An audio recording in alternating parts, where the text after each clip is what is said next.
받겠습니다. 다 일어나셔서 출애굽기 3장 11절부터 16절까지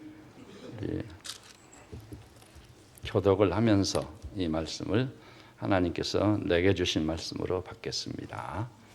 그리고 그 본문을 덮지 마시고 설교 중에 이 말씀의 인도를 받겠습니다. 출애굽기 3장 11절부터입니다. 모세가 하나님께 아뢰되 내가 누구이기에 바로에게 가며 이스라엘 자손을 애굽에서 인도하여 내리이까.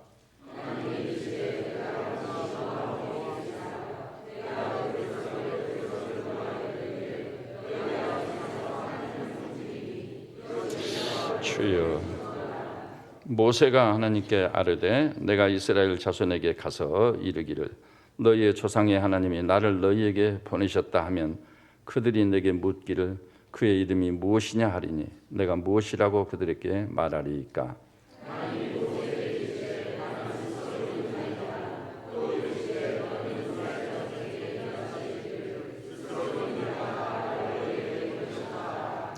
하나님이 또 모세에게 이르시되 너는 이스라엘 자손에게 이같이 이르기를 너희 조상의 하나님 여호와 곧 아브라함의 하나님 이삭의 하나님 야곱의 하나님께서 나를 너희에게 보내셨다 하라. 이는 나의 영원한 이름이요 대대로 기억할 나의 칭언이라.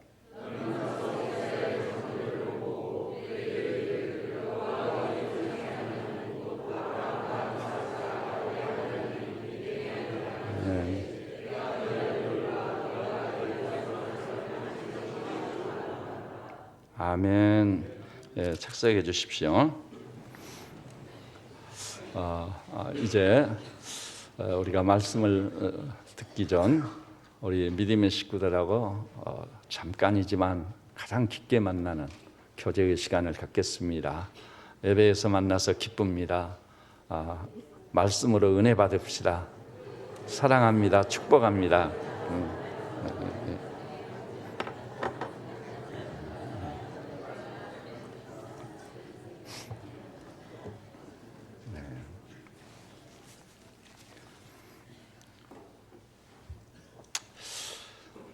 오늘 그 설교는 연희 설교와 똑같이 일과성이 아니고 이 말씀을 잘 받고 신비에 각인시키고 평생 살면서 내게 적용하고 이 축복스러운 주의 말씀이 내게 온전히 실현되는 그런 놀라운 역사가 있어야 될 줄로 믿습니다. 근데 오늘 설교의 제목이 뭐죠? 열등의식의 치료. 열등감, 열등의식, 패배의식, 좌절감. 익숙한 단어들이 됐습니다. 여러분이 아시다시피 우리 대한민국은 역사의 배경이 순탄치가 않았습니다. 36년 동안 국권을 상실한 채 일제치하에서 신음했습니다. 나라를 잃은 백성의 서름, 그것이 여전히 우리에게 영향을 미치고 있는 중입니다. 그리고 이곳저곳에서 이 땅에 선각자들이 일어나 조국의 강복을 외쳤습니다. 목숨을 걸고. 그런 결과 아시다시피 8.15 강복을 맞이했던 것입니다. 8.15 강복 이후에 이 나라는 더 혼란스러웠습니다. 연일연야 사람들이 거리로 쏟아져 나와 좌우가 대립하고, 그래서 정말 이 나라가 세워질 것인지 의문이었습니다. 만일 그때 혹시 공산화가 됐단다면 우리도 북한 동포들과 똑같은 그런 참상하에 놓여 있었을 것은 의심의 여지가 없습니다. 하나님께서 정말 긍휼과 자비를 베풀어 이 남쪽에 민주주의 국가가 설립되고 또 시장 자유경제, 이것이 뿌리를 내리는 원초가 됐던 것입니다. 그런데도 불구하고 현대 역사는 격동기였습니다. 너무나도 가난하고 힘들었던 시절, 살 곳이 마땅치 않았고 먹을 것이 없었습니다.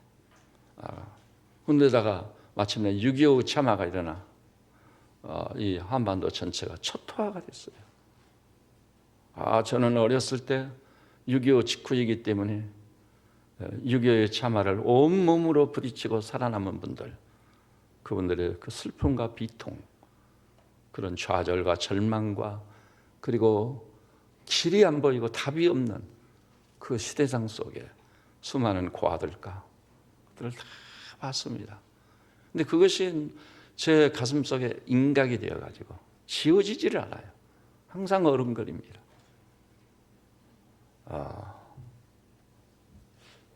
그리고 이 현대사를 지나면서요, 우리 대한민국, 우리 국민들 여러분이나 저나 예외가 없어요. 많은 상처가 있습니다. 나를 객관화해서 보지 못해서 그렇지 우리는 너무나도 큰 아픔을 가지고 있습니다. 6.25를 지나면서 사망자가 없는 집안이 없었어요. 저도 어렸을 때요, 지금도 생생하게 기억나요. 우체부가 오면은요, 마을 사람들이 뒤숭숭해요. 혹시 아들 사망사고는 오지 않았는지, 또 남편의 사망 소식이 오지는 않았는지, 그리고 실제로 그때는 어떻게 됐는지는 몰라도 군인들이요, 그 정장을 하고 죽은 우리 군인들 유골함을 가지고 고향을 찾아왔었어요. 그래가지고 그 유골함을 유족들에게 건네줬습니다. 그러면 거기에 너무나도 슬픈 비탄, 마을 전체가 완전히 침체됐습니다. 그런 과정을 지나는 동안 이 민족, 이 국민 전체가 깊은 상처를 받은 거예요. 이 상흔이 남아있어요. 그 지워지질 않아요, 쉽게. 그래서 어떤 의미에서 우리 대한민국은요, 사실 이 집단적인 치유가 필요하고 회복이 필요한 나라다. 더러 이제 선거가 가깝다 보니까 국회의원들 다 쓸어버리고 새로 사람을 보내야 된다. 새로 사람을 보내면 될까요? 어림없습니다. 나를 포함해서 우리 공동체 구성원들 전체가 너무나도 큰 상처와 상흔이 남아있기 때문에 누가 가든지 더 하는 거예요. 그래서 우리는 그런 의미를 생각해 보면서 하나님, 우리 민족 공동체를 주께서 치유해 주십시오. 만져주십시오. 회복의 은혜가 꼭 필요합니다. 눈물로 기도해야 될 줄로 아는 것입니다. 여러분, 그것이 가정에서, 학교에서, 사회생활 가운데 다 영향을 미쳐요. 그래서 이 나라의 역사를 보면은 갈수록 문제가 심화되고 악화되는 것을 볼 수 있는 것입니다. 그래서 사실은요, 그런 역사적인 배경이 아니라도 모든 인간은 예외 없이 뭐가 있죠? 약점이 있어요. 결함이 있어요. 태어날 때부터 가지고 있는 것이 있고요, 출생 이후에 성장 과정에서 내게 형성된 그 약점과 결함들이 있어요. 그것을 성경은 연약한 것이라고 표현했어요. 연약한 것. 연약한 것이 없는 사람이 누가 있겠습니까? 여러분, 어떤 사람은요, 학력이 없기 때문에 나는 학력이 없어서 안 돼. 어떤 사람은 나는 건강이 주어지지 않아서 할 수 없는 사람이야. 미리서 자기 인생을 포기하는 경향이 있어요. 그리고 어떤 사람은 객관화해서 자기 형성된 약점을 들여다보는 거예요. 이런 성깔 가지고 내가 무슨 일을 하겠느냐. 몇 번 결심을 해도 안 돼. 의지에 최심한 결단을 내렸는데도 안 돼. 똑같은 잘못, 그런 오류를 또 범하는 거예요. 그래서 나는 할 수 없는 놈이구나. 나 같은 놈이 뭘 하겠느냐. 어떤 사람은 또 의욕이 너무 없어. 열망이 너무 없어. 허구한 날. 그날이 그날이에요. 이런 놈이 뭘 하겠느냐. 좌절을 막 열등감에 사로잡힙니다. 근데 이와 같은 일은요, 여러분 아시다시피 좀 문을 닫아줍니다. 가끔 저게 오작동을 하더라고요.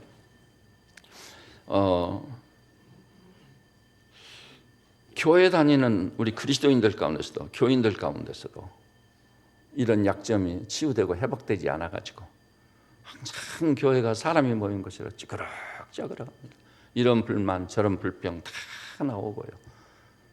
불평이나 불만이 없는 교회의 시대는 없습니다. 항상 연약한 인생들이 모이다 보니까 그런 약점이나 결함이 노출되기 마련인 거예요. 어느 공동체, 어느 단체, 어디를 가도 항상 문제가 있어요. 저 롯데그룹이 막 형제판에 또 부모님과 자녀들 사이에 엄청난 갈등 구조가 있지만 그 회사만은 아니에요. 사람이 발을 붙이고 사는 곳에 이런 연약함이 다 있는 것입니다. 그런데요, 이런 연약한 부분을 치유하고 회복해서 온전해지면 얼마나 좋겠나. 근데 하나님께서는 이미 말씀했어요. 한번 따라서 해볼까요? 표범이 어찌 그 반점을 변개시킬 수 있으랴.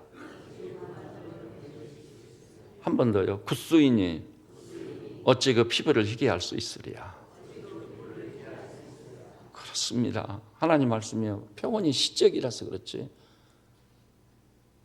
변할 수 없는 형성된 나의 인성. 정말 탄식할 수밖에 없어요. 표보면 그 반점을 변개시킬 수 있어요? 아프리카 사람이 자기 피부를 희게 할 수 있어요? 가장 성능 좋은 세척제를 갖다가 평생 닦고 있어도 그 피부를 희게 할 수 없습니다. 우리 인간은 그렇게 변화가 어려운 존재입니다. 여러분도 수없이 경험했을 거예요. 내 중에는 낙심하고 절망하고 포기해버렸을 거예요. 그러면서 이제 더 많은 문제가 생기는 거예요. 포기한 다음에는 더 많은 문제가 생겨있죠. 정말 표범이 그 반점을 변개시킬 수 없고 굿수인이 그 피부를 희게 할 수 없듯이 약점이나 결함을 가지고 있는 나란 존재가 변할 수 없는 것일까요? 만일 변할 수 없다면 전 인류는 절망이지요. 절체절명이에요. 그런데 너무나 놀라운 사실은 인간의 논리나 힘으로는 불가능해요. 철학이나 종교로도 안 됩니다. 여전히 안 돼. 오직 하면 그렇게도 존경에 맞지 않았던 초계종의 성철종종 그 어른께서 정파를 초월해서 다 존중해요. 그분처럼 수도사의 길을 간 사람이 없습니다. 없어요. 감히 누가 그런 수도의 길을 가겠습니까? 그러니까 그분은 이제 자기 치료를 통해서 완전히 회복되어 영광 중에 나타났을 거다. 아닙니다. 그 어른이 임종 직전 세상에 있을 때 두었던 따님, 그 필이란 따님을 만났지 않아요. 또 필이에게 유언을 남겨서 필이야, 이 아비가 잘못했다. 이 아비는 선택을 잘못했다. 그리고 그 열반 속에 있는데도 나는 수많은 중생을 잘못, 불교식 용어로 제도, 잘못 인도했기 때문에 나는 지옥에 떨어진다. 처절한 절망을 하고 아니, 그런 수도사가, 그런 어른께서 그 실상을 알아야 돼요. 그러면 정말 철학으로도 안 되고 종교로도 안 된단 말인가? 근데 성경을 보니까요, 그게 아니야. 인간의 힘으로는 불가하지만 살아 역사하시는 하나님과 깊게 만나면 계란이 거대한 바위에 탁 부딪히면 바싹 깨져버리듯이 문제투성인 내가 바싹 깨져버리는 거예요. 새로 빚어지는 거예요. 대표적인 인물로 바울이 그런 그리스도 안에 있으면 새로운 피조물이라. 그래가지고는 환희가 터졌는데 이전 것은 지나갔으니 보라 새 것이 되었도다. 이런 간격이, 그것을 성경적인 용어로 뭐라고 그러죠? 중생, 거듭난다고 그러는 거예요. 지금은 교회 다니는 사람들도요, 거듭나지 못한 사람이 하도 많다 보니까 이렇게 표현을 해요. 내가 미국 갔을 때 제자가 그러더라고. 조지 부시는 거듭난 그리스도인이라고. 거듭난 그리스도인. 그 거듭난 그리스도인이라는 용어를 써야 그래도 믿어지는 거예요. 믿음직해지는 거예요.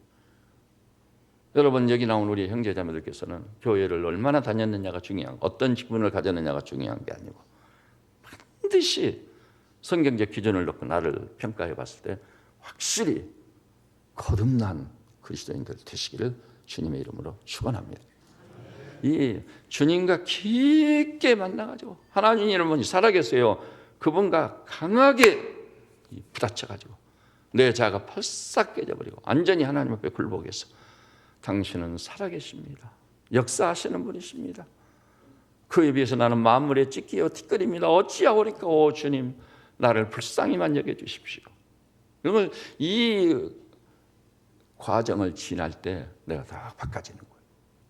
그리고 너무나 놀라운 사실은 내가 가지고 있던 약점이나 결함, 잘못 형성된 인성들 이게 싹 치유되게 되거든요. 그래서 바울이 이전 것은 지나갔으니 보라 새 것이 되었도다. 또 옛사람을 벗어버리고 새 사람을 입어. 이런 놀라운 역사가 있는 겁니다. 요한은요, 예수 그리스도를 진짜 영접하면, 진짜 그렇게 해서 믿음을 가진 자는 하나님의 자녀가 되는 권세, 하나님의 자녀는 새로운 신분으로 태어나 우주의 왕자와 공주가 되는 거예요. 제가 우리 아파트 엘리베이터에서 엄마나 아빠들이 아이들 데리고 타면 너는 예수만 믿으면 우주의 왕자야, 왕자요, 공주다.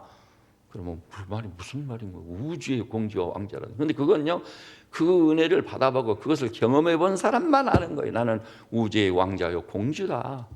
그런 복된과 그런 영광이 우리에게 있음을 아셔야 될 줄로 믿습니다.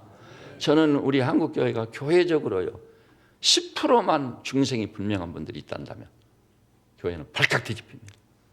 우리 국가 사회도요, 발칵 뒤집힙니다. 변화의 소용돌이 속에 들어가죠. 민족의 역사가 달라질 거예요. 이 어지럽고 험악한 이 세상 역사를 역류시키는 놀라운 역사가 나타나는 거예요. 그런데 교회 안에도요, 불교 믿는 사람들과 비슷한 종교 행위를 하는 종교인들이 너무 많아요. 거듭난 그리스도인이 없는 거예요. 예수님이 이제 확실히 거듭나고 예수님이 어디 계신다고요? 예수 그리스도께서 너희 안에 계신 줄을 알지 못하느냐? 너희 몸이 하나님의 성전인 것과 성령이 너희 안에 거하는 줄을 알지 못하느냐? 이 너무나 놀라운 사건이에요. 예수님이 내 안에 계시고 성령께서 내 안에 내주하시다니, 이런 일이 있을 수 있다는 말인가? 있습니다. 있어요. 그 친밀하고 밀접한 관계성을 오직 했으면 요한이 주님은 포도나무에 너희는 가지다. 그래서 가지가 포도나무 원줄기인 주님께 붙어 있기만 하면 절로 열매를 맺나니. 그게 사실입니다, 여러분. 그럼 요한이나 바울이나 베드로 다 거짓말쟁이들이게요? 종교 사기꾼이게요? 아닙니다. 그게 있었던 겁니다. 있었어요. 오늘 여기 나서 우리 교우들께서는 이번 주간 지나면서도 예수님의 내주를 확인하고 사셨습니까? 성령의 내주를 확인하면서 체험하면서 여러분의 심령의 부요함이 있었습니까? 눈을 뜨자마자 오 주님, 내가 의식 없이 잘 때도 내 안에 내주하셨지요? 오늘 새날을 주님이 열어주십니다. 할렐루야. 새 태양, 새 하늘 맞이합니다. 오늘도 내 안에 내주하시고 함께 하실 줄 믿고 동행하실 줄 믿습니다. 이렇게 주님과 동행하는 사람, 연옥은 300년간 주님과 동행을 해버리니까 그를 얼마나 귀하게 여기는, 죽음을 보지 않고 하늘로 이끌림을 받아 올라가 버렸잖아요. 그런 역사가 우리에게 있는 것입니다. 그래서 저는 우리 새벽자는 믿음의 식구들이 지금까지 목사님 제가 살아오면서 수없이 결심해봤는데 안 됐습니다. 그러니까 포기합니다. 아닙니다, 여러분. 우리 하나님을 여러분의 전인을 놓고 깊게 만나서 정말 이 자아는 산산조각이 나버리고 완전히 그리스도 예수의 사람을 새롭게 빚어져서 진짜 바울처럼 나는 새로운 피조물입니다. 목사님 저도 하나님 만났습니다. 이제 정말 사실이군요. 성령님의 영이라 안 보이시지만 그 존재성을 내가 경험으로 알게 됐습니다. 바람이 어디서 불어서 어디로 가는지 모르지 않아요. 바람은 눈에 보이지 않아서. 그 성령을 받은 사람은 다 그렇다고 그랬어요. 그러나 그 결과를 보면 아는 거예요. 나무 잎사귀 어디로 흔들리는지, 휴지가 어디로 날아가는지, 바람이 동에서 서로 불고 있구나. 알듯이 성령으로 난 사람은 다 이해가 되리라 하는 거예요. 그래서 그리스도인의 확증을 가지고 믿음으로 진격해 가는 겁니다. 이런 놀라운 삶이 있어야 변화됐을 때 하나님께서 우리를 쓰시는 것이죠. 우리를 도구로 쓰시는 거예요. 그런데 이 연약함이 이렇게 치유되고 회복될 수 있다는 걸 말씀드렸고, 마침내는 바울에 의하면 그리스도의 장성한 분량이 충만한 데까지 자라가고, 베드로에 의하면 신의 성품에 참여한 우리가 되게 될 줄로 믿습니다. 그게 고치가 아니에요. 굉장히 단순해요. 믿음으로 하면 돼요. 그런데 그걸 못 믿는 거예요. 정말 그럴까? 여러분, 그러면은 이 약점과 결함 이 문제가 오늘 본격적으로 좀 다룰 텐데요. 우리 성도들께서 이런 약점과 결함이 치유되지 않고 회복되지 않았을 때는 어떻게 할까요? 복음은 우리가 가지고 있는 약점이나 결함을 어떻게 처리해 줄까요? 놀랍게도 제가 이번 금요 기도 저녁에 그래도 참 감사하게 그날 많이 나오셨더라고요. 그래서 오늘 설교를 위한 전초 작업으로 제가 말씀을 전해가지고 오늘 그걸 다시 반복을 안 하려고 했는데 그래도 못 들은 분들이 계시니까 그래도 어느 정도 제가 요점은 얘기를 해야 될 것 같아요. 바울이요, 연약한 부분이 있는 분이에요, 없는 분이에요? 예가 없다고 했잖아요. 사도 바울. 성경에 나타나는 것만 우선 첫째 그는요, 시력이 아주 나빴습니다. 눈이 아주 나쁜 분들 아실 거예요. 저도 경험을 해서 알아요. 시력이 아주 나쁘다는 것이 무엇을 의미한다는 거 알아요. 오직하면 갈라디아 교인들이 바울한테 그랬어요. 너희들 눈이라도 뽑아서 나에게 주었을 거다. 그렇게 시력이 나빴어. 이렇게 한 5m 전방에 있는 사람도 모르고 지나가, 인사하고 지나가도 모르고. 그러니까 교우들이 이런 거, 저 바울 선생, 저 사람이 정말 못됐네. 나에 대해서 어떤 악감정을 가지고 있나 보다. 인사를 건넸는데도 알지도 못하고 보지도 않고 응답도 없이 그냥 지나가네. 그럴 수 있는 거예요. 그런 오해를 받는 거예요. 그리고 이렇게 찬란한 봄이 오고 있는데 세 번만 해도 그 봄을 느끼지 못해요. 제가 시력이 정말 나빠가 중학교 1학년 때 안경을 쓰거든요. 근데 안경을 쓰는 순간 이지야말로 내가 봄을 봤구나. 실록을 봤구나. 안경을 쓰니까요, 그 실록, 그 눈부신 그 실록이 그 섬세한 조직까지 확 눈에 들었는데 엄청난 감격이 있었어요. 와. 근데 시력이 나빴을 때 그거 보지 못해서 어찌 되겠습니까? 그래서 그 안경을 제가 해서 이제 맞춰서 눈이 칠판에 글씨가 안 보이다 보니까 안경을 맞출 수밖에 없었어요. 그 안경 맞추기 전에 친구들 필기해 놓으면 그 노트 빌려다가 다시 막 놓을 시간에 필기하고 그랬거든요. 그래서 안경을 맞춰서 고향을 갔는데 저를 그렇게 칭찬하던 마을의 어른이요, 인상이 싹 달라지더라고요. 길에서 만났거든요. 근데 어린 것이 싸가지 없이 메가네 쓰고 왔다고. 그때 일본 말인 것 같아요. 그 안경을 메가네. 저한테 어린 것이 싸가지 없이 메가네를 쓰고 왔다고 얼마나 호통을 치고 꾸짖는지 눈물이 다 나더라고. 그러니까 시력 나쁜 게 엄청난 연약한 부분이거든요. 신체적인 그 조건이 안 좋거든요. 그리고 바울은 외모가요, 볼품이 없었던 것 같아요. 볼품이 없었어. 그러니까 그 바울을 놓고요, 너희가 나를 업신여기지도 않았고 업신여길 만한 악조건을 가지고 있었어요. 또 너희가 나를 버리지도 않았고. 갈라디아 5장에. 그러니까 바울은요, 바울 선생 말씀은 좋습니다만은 좀 다른 교회로 좀 떠나주십시오. 여기는 안 되겠습니다. 그래도 그렇지 그런 용모에 그런 시력에 되겠습니까? 그럼 거기다가요, 학자들이 대체로 동의를 합니다만 간질이 있어요. 간질. 말씀 전하다가 넘어져가지고 보둥거리며 거품을 내고 기절해버린, 저는 그걸 봤거든요. 봤습니다. 저 마을에 어린 소녀는 물가에서 발작을 해가지고 보는 사람이 없어가지고 물에 빠져 죽었어요. 결국 특히 아픈 마음으로 상처로 남아요. 죽었습니다. 바울이 그런 약점을 가지고 있는 거예요. 그 약점에 대해서 예수님을 만나고 복음을 깨달은 다음 바울은 어떻게 말했습니까? 한번 따라서 볼까요? 내가 여러 약한 것을 자랑하리라. 이 복음의 능력이라는 것은 예수님이라면 정말 놀라운 거예요. 약점을 치유가 되고 회복되지 않았지만 그 약점을 가진 채 그 약한 것을 자랑할 수 있는 수준으로 우리를 회복시킨다는 것을 아시기를 바랍니다. 그래서 고린도후서 11장 12장에 보니까요, 그 말이 여러 번 사용됐어요. 부득불 내가 자랑하리니 나의 약한 것을 자랑하리다. 와, 그걸 자랑한다니 말이 돼요? 근데 복음은 그렇게 만드는 거예요. 왜 약한 것을 자랑하게 됐던 것이죠? 그런 약한 점으로 말미암아 바울이 낮아졌으니까. 하나님이 제일 싫어하는 게 교만이거든요. 교만은 패망의 선봉이요, 거만한 마음은 넘어짐의 앞잡이다. 근데 사람이요, 그 약점과 결함을 하나님이 딱 주시잖아요. 그러면 그 약점이나 결함 때문에 그 작용을 해가지고 복음 안에서 주 안에서 아주 낮아지게 진짜 좋은 덕목 중에 덕목인 겸손이 나의 것이 되는 거예요. 그래서 이렇게 낮아지면은 12장에 나오죠. 고린도후서 12장에 그리스도의 능력이 내 안에 있게 하려 함이라.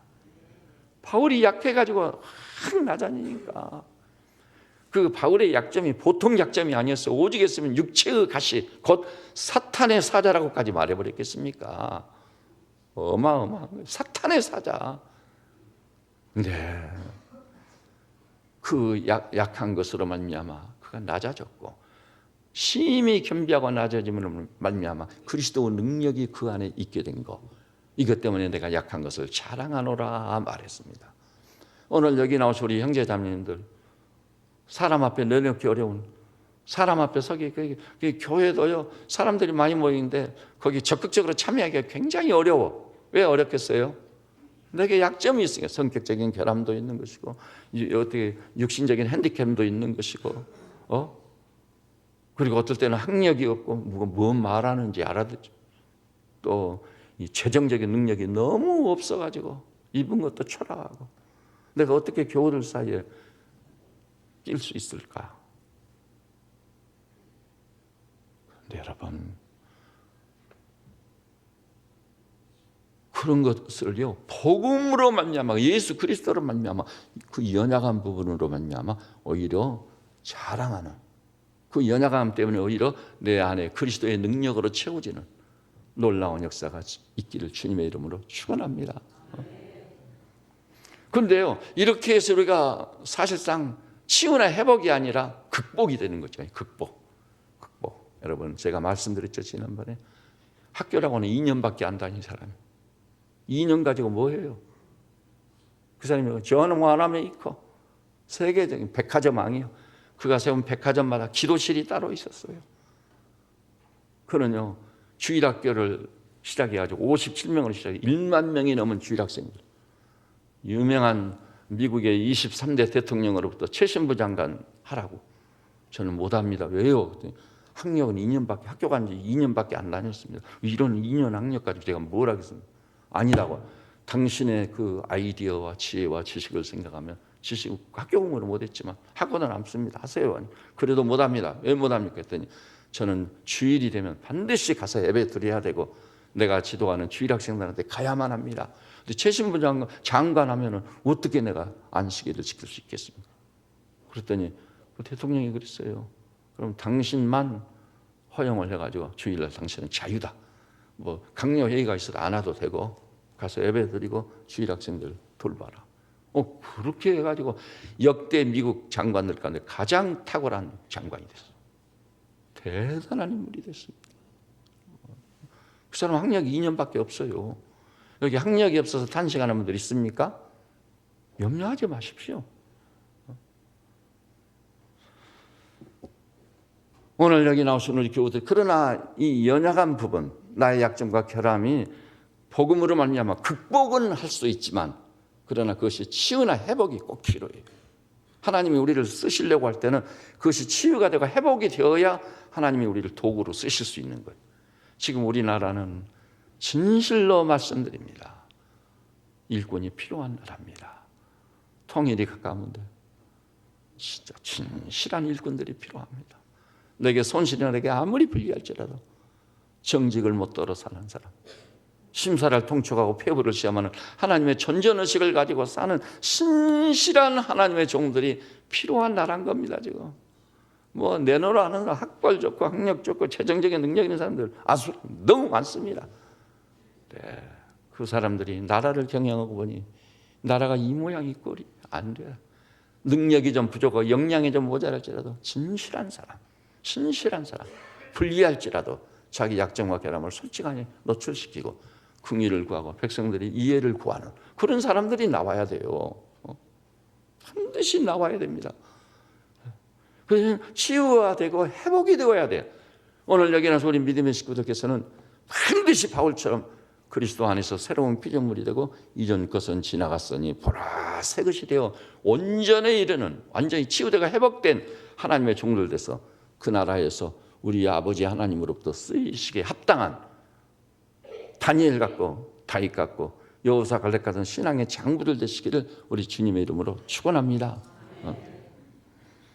그러면은 이 치유나 회복을 놓고요, 우리에게 다가오는 아주 대표적인 인물이 누구예요? 오늘 본문에 나오는 모세입니다. 모세.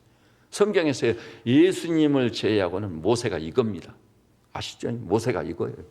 근데 모세가 어떤 사람이었어요? 모세는요, 40년 동안 에집트, 그 애굽의 궁정에서 왕자로 교육을 받고 자랐습니다. 40년. 굉장했습니다. 왕자예요, 왕자. 근데 자기 동족 이스라엘 사람을 괴롭히는 애굽 사람을 보고 가서 쳐서 죽이지 않아요. 겁없는 왕자야. 근데 자기 신분이 이 태생은 유대인이라는 걸 다 알게 됐어. 그리고 유대인을 괴롭힌다고 애굽 사람을 죽인 거예요. 그러니까 자기 위태로워진 거예요. 그래서 미디안 광야로 도망가죠. 여러분 광야를 가보신 분들은 알 겁니다. 광야, 더욱이 미디안 광야예요.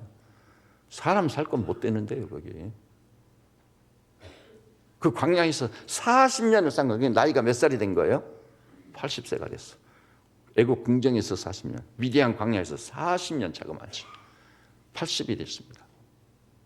그런데 하나님께서 찾아오신 겁니다. 오늘 그 출애굽기 3장에 나오거든요.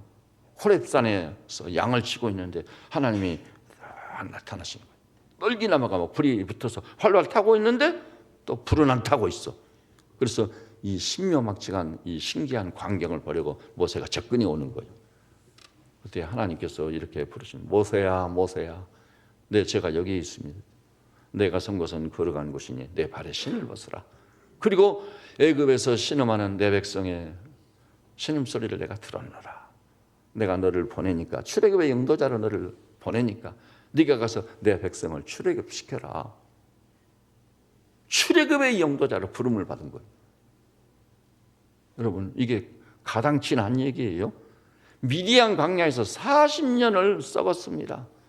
세상과 단절된 가운데 40년을 지난 거예요. 가장 열악한 지금 양들과 생활을 같이 하며 지냈으니 40년 지냈으면 이제 그 다음에 나이가 몇 살이라고요?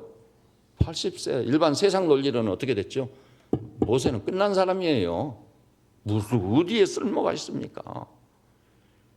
사람이나 세상 논리로는 모세는 끝난 사람이야. 이제 딱 제껴놔 버렸을지라도. 우리나라에서도 그렇죠. 나이 든 사람들은 그렇죠. 우리 아파트에서 그 말 듣고 충격 먹었어요. 애들이 노인정에 오고 가는 할아버지 할머니 보고 귀신 간다고.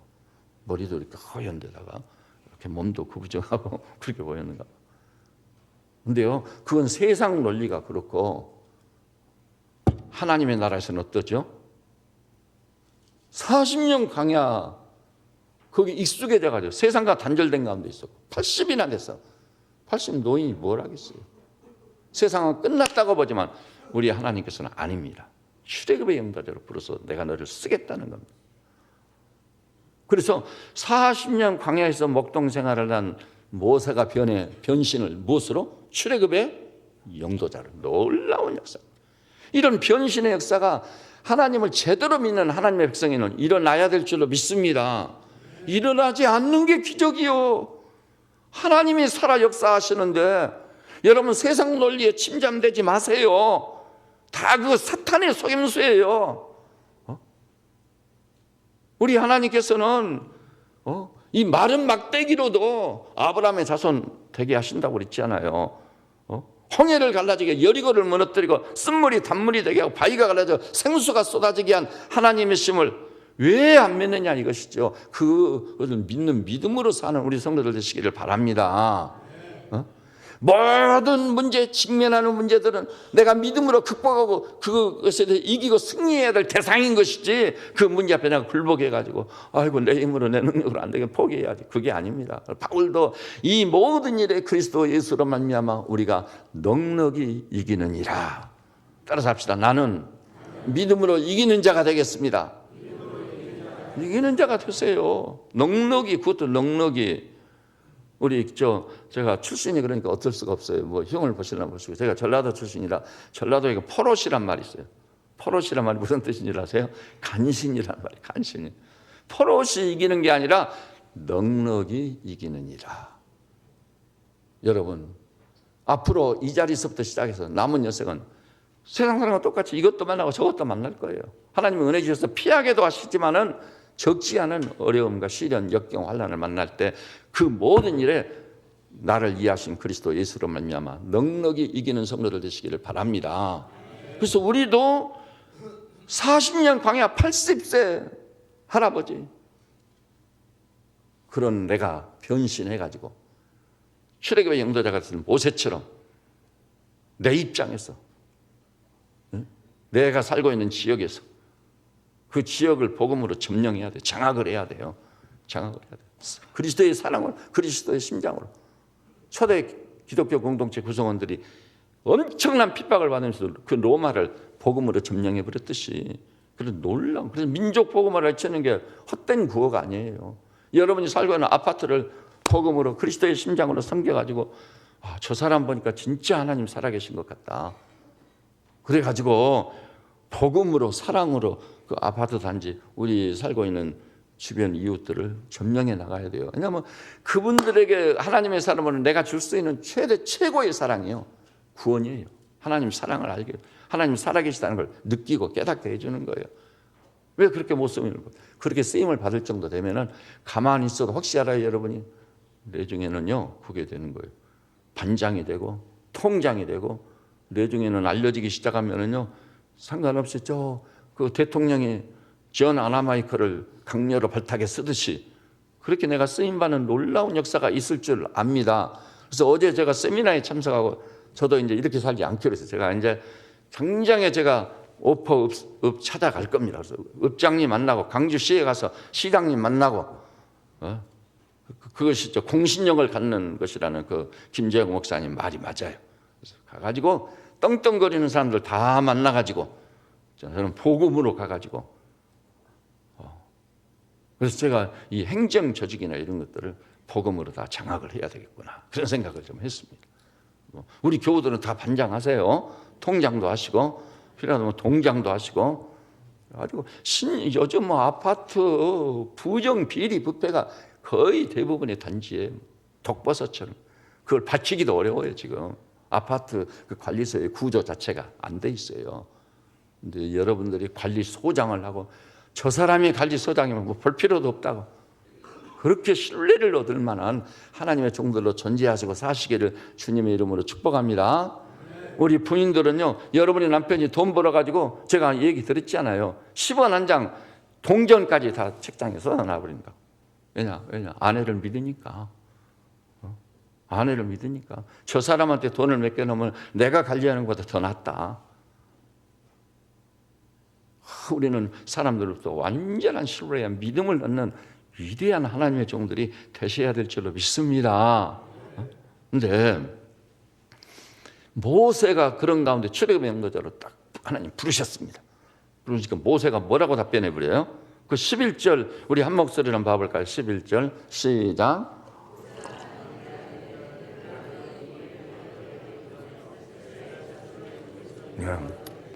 하나님께 이렇게 답을 하는 겁니다. 내가 누구기에 바로에게 가며 이스라엘 자손을 애굽에서 인도해야 될까? 이렇게 하나님과의 대화 중에요, 모세가 4번 하나님을 이렇게 태클을 겁니다. 그 4가지가요 열등의식의 핵심이자 본질입니다. 우리가 그 4가지를 극복만 할 수 있다면 우리는 열등감에서 완전히 해방된 자유로운 하나님의 종들 될 줄로 믿습니다. 굉장히 중요한 거 이게. 우리 자녀 교육에도 너무나도 중요하고요. 친구들, 이웃들 다 변화시켜야 돼요.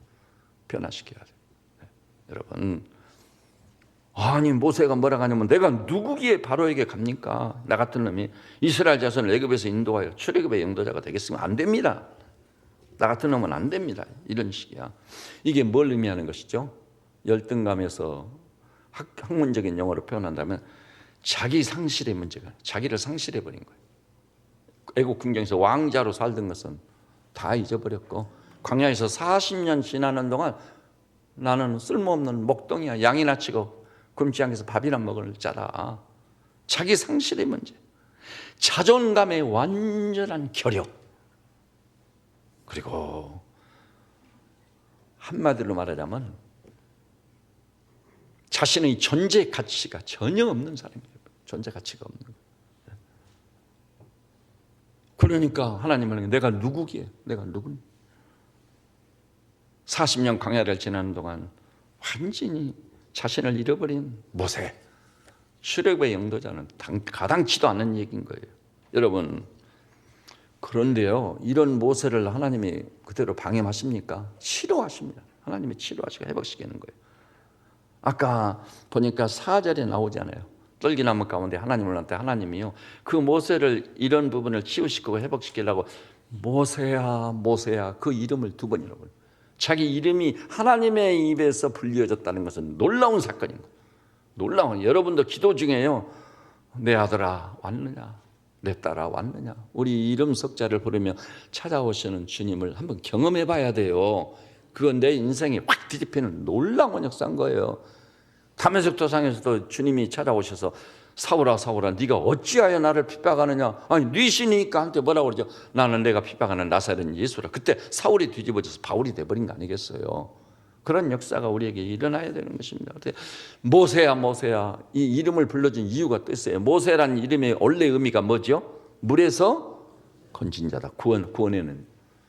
그러니까 너도 네 백성을 구원해내라. 너는 모세다. 모세다.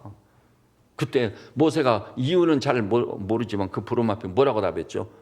여호와여, 내가 여기 있나이다. 내가 여기 있나이다. 자존감의 회복. 잃었던 자기 자신을 회복시키는 놀라운 순간인 거예요. 여러분, 성경에 보니까요, 하나님께서는 우리 이 열등감이나 연약한 부분으로 완전히 구겨진 자아를 가장 놀랍게 회복시키시는 위대하신 우리 아버지.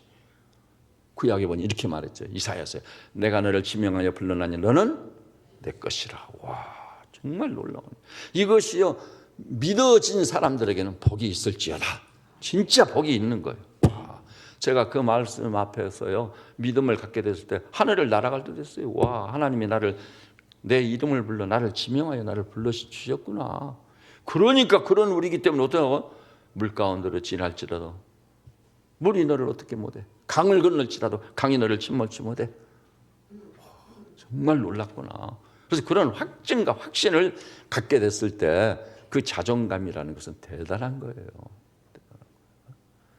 거기다가 요한시라고 뭐라고 하죠? 예수 그리스도를 진짜 하나님으로 구원자로 인생의 주인으로 영접해봐라. 그것이 믿음인데 영접하면 하나님의 자녀가 되는 권세를 주죠. 하나님의 자녀.